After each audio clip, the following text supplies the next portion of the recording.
Hej och välkomna! Idag ska vi ta oss an ett begrepp som vi alla slänger oss med, men som är så mycket mer komplicerat än man kan tro. Social klass.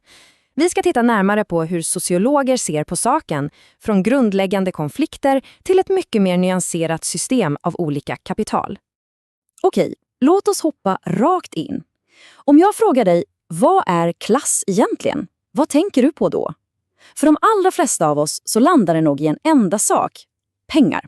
Vad du har på banken, vad du äger. Men, som vi snart ska se är det bara en liten del av en mycket större och ärligt talat mer fascinerande bild. För att verkligen kunna greppa klassbegreppet så måste vi backa bandet till Karl Marx. För honom var samhället inte direkt någon harmonisk gemenskap, utan snarare en arena för en evig konflikt. En kamp mellan två grupper som stod mot varandra. Så själva nyckeln för Marx är inte hur mycket pengar du har, utan varifrån de kommer. Äger du fabrikerna, marken, maskinerna, alltså det han kallade produktionsmedlen? Eller är det enda du äger din egen förmåga att arbeta, som du måste sälja för att kunna leva? Det här skapar ju en fundamental ojämlikhet i makt.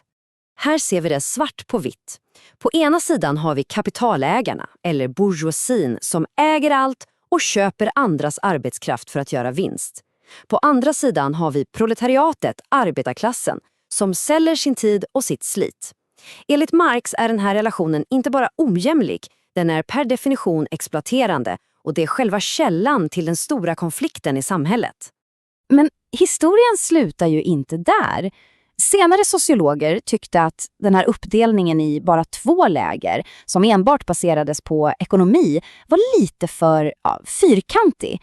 De menade att vår plats i samhället är betydligt mer komplex än så. Så låt oss se hur idén utvecklades. En av dem som verkligen rörde om i grytan var den franske sociologen Pierre Bourdieu. Han vände upp och ner på klassanalysen med sin idé om att det inte bara finns ett slags kapital utan flera olika sorter som spelar roll för vår sociala ställning. Först ut har vi det ekonomiska kapitalet. Det här känner vi igen. Det är pengarna på kontot, huset du äger, dina aktier. Helt enkelt de materiella tillgångarna, precis som hos Marx. Men för Bourdieu är det här bara den första pusselbiten. Och nu blir det riktigt intressant. Kulturellt kapital. Det här handlar inte om vad du har, utan vad du kan och hur du för dig.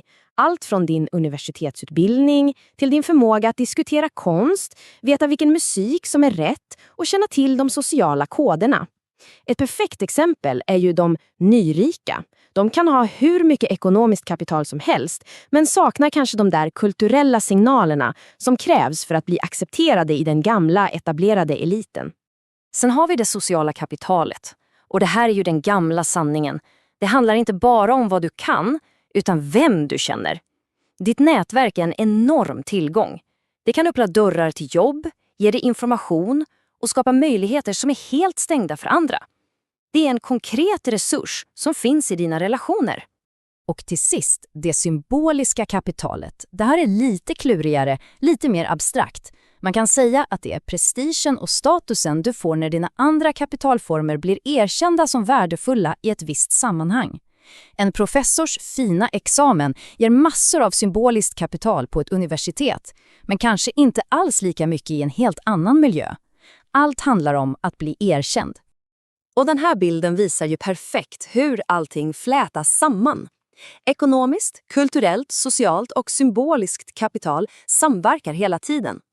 Din position i samhället är en mix av alla dessa och värdet på ditt kapital kan ändras beroende på vilket fält eller sociala arena du befinner dig på. Det ger en mycket mer dynamisk och komplex bild av klass än Marx ursprungliga modell. Men det är viktigt att veta att alla sociologer inte ser samhället som en boxningsring. Det finns ett helt annat sätt att se på saken. Ett perspektiv som fokuserar på harmoni och stabilitet istället för konflikt. Här ser vi verkligen den grundläggande skillnaden. Konfliktperspektivet, som vi såg hos Marx, ser samhället som präglat av maktkamp och ojämlikhet. Konsensusperspektivet å andra sidan ser samhället mer som en kropp, en organism, där alla delar jobbar tillsammans för att skapa stabilitet tack vare gemensamma värderingar och normer. Så, enligt det här synsättet är grundläget harmoni. Ett socialt problem, som till exempel brottslighet, ses som en avvikelse från det normala. En störning i systemet helt enkelt, som behöver fixas för att återställa balansen. Ett klassiskt exempel på det här är sociologen Robert Mertons teori om anomi. Det låter krångligt, men idén är ganska enkel. Merton menade att det uppstår en spänning, ett glapp, när samhället sätter upp mål för alla, som att bli rik och framgångsrik, men inte ger alla de legitima medlen att nå dit. Om alla förväntas bli rika, men alla inte har tillgång till utbildning eller jobb, då skapas en press. Och den här pressen kan leda till att folk tar till avvikande beteenden för att nå målen. Problemet ligger alltså i spänningen mellan mål och medel, inte i en klasskonflikt.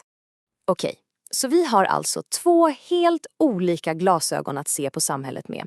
Varför är det här viktigt? Jo, för det förändrar totalt hur vi förstår sociala problem och varför vissa människor har det svårt. Det här citatet sätter fingret på precis vad det handlar om.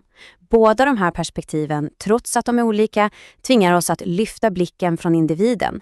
De hjälper oss att inse att en persons livssituation sällan, om ens någonsin, bara är ett resultat av hens egna isolerade val. Och här har vi några solklara exempel. När vi pratar om arbetslöshet eller fattigdom kan vi inte blunda för strukturella krafter som en lågkonjunktur, en bostadsmarknad som skenar, gentrifiering eller diskriminering. Det här är ju krafter som är så mycket större än en enskild människa och de påverkar våra chanser i livet oavsett hur hårt vi kämpar. Så, den absolut viktigaste poängen med allt det här är nog det här. Genom att använda begrepp som klass och kapital, oavsett om vi ser det genom konflikt- eller konsensusglasögonen, så får vi verktyg att se de större mönstren. Vi slutar leta efter fel hos individer och börjar istället granska de strukturer som faktiskt skapar och upprätthåller ojämlikhet. Och det där leder oss fram till en sista fråga, en som du kan ta med dig och fundera på. Tänk på ditt eget liv. Vilka former av kapital, ekonomiskt, kulturellt, socialt, har du själv?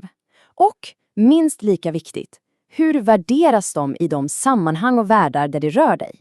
Att förstå sin egen position, det är faktiskt det första steget till att förstå hela strukturen.